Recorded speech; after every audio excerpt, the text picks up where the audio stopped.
Hello साथीहरु, नमस्ते। तपाईलाई मेरो च्यानलमा स्वागत छ। आज फेरि म नयाँ भिडियोको साथ आइसकेको छु। आज चाहिँ मैले तामा बोडी र आलुको रेसिपी लिएर आएको छु। आउनुस् यसलाई चाहिने सामग्रीहरू हेरौँ। 200 ग्राम मैले बोडीलाई अस्तिकै दिन भिजाएर राखेको थिएँ र अलिअलि उम्रेको छ।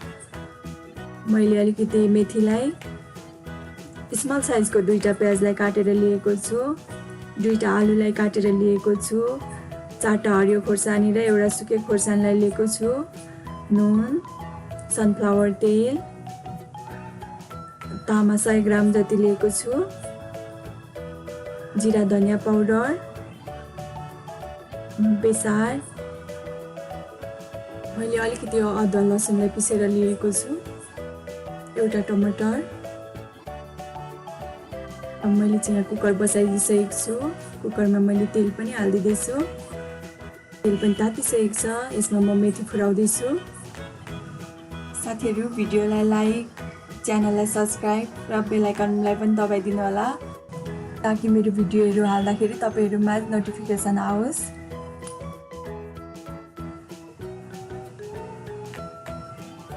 मेथी रातो भइसकेको छ। मैले चाहिँ यसमा प्याज हाल्दिए।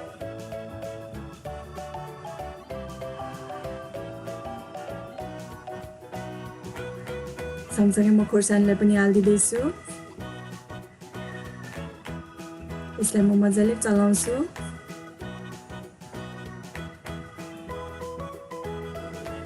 अब प्याज चाहिँ रातो भइसकेको छ। यतिको भएपछि म तामालाई पनि हालिदिँदैछु।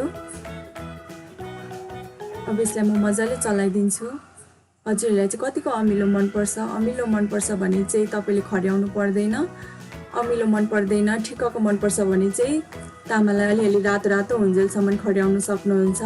मलाई चाहिँ अमिलो मनपर्ने भएकोले मैले खर्याएको छुइनँ। 1-2 चोटि चलाएर म अब बोडीलाई पनि हालिदिँदैछु। मैले चाहिँ यहाँ बोडीलाई 2-3 दिन अगाडि नै भिजाएको थिएँ, त्यही भएर यो उम्रेको छ। अब यसलाई पनि म मजाले चलाइदिन्छु।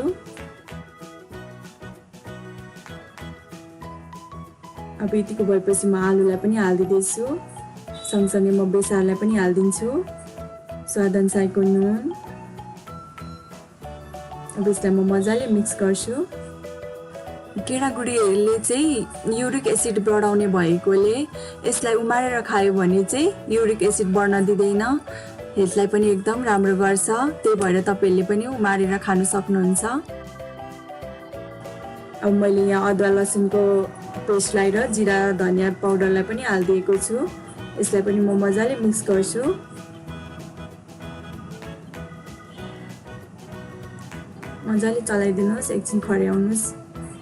अब यतिको भएपछि म एकछिनको लागि छोपिदिँदैछु। अब मैले चाहिँ 2 मिनेट जति छोपेको थिएँ। अब यसलाई म मजाले चलाइदिन्छु।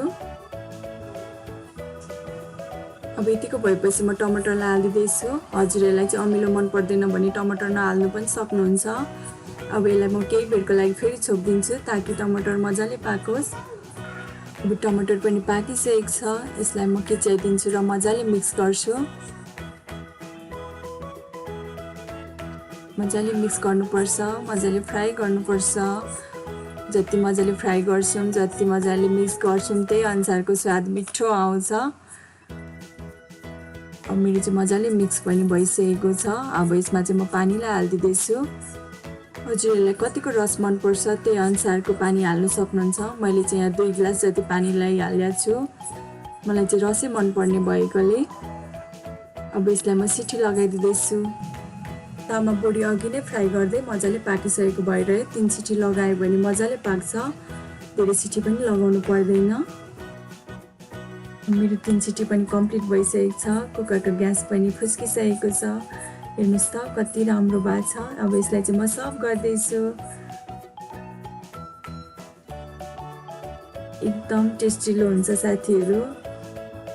खट्टा मनपर्ने, अमिलो पिरो मनपर्नेलाई चाहिँ एकदम मिठो हुन्छ र एकदम स्वादिलो पनि बनिएको छ साथीहरु। हजुरहरू पनि बनाएर खानुहोस्। कस्तो लाग्छ कमेन्टमा भनिदिनुहोस्। अब यसमा चाहिँ मैले धनियालाई पनि हालेको छु र एउटा बुटकोमा पनि हालेर देखाएको छु हजुरहरूलाई। एकदम मिठो बनिएको छ। अन्तिमसम्म भिडियो हेरेर साथ दिनुभएकोमा धेरै धेरै धन्यवाद। Thank you for watching. Don't forget to subscribe.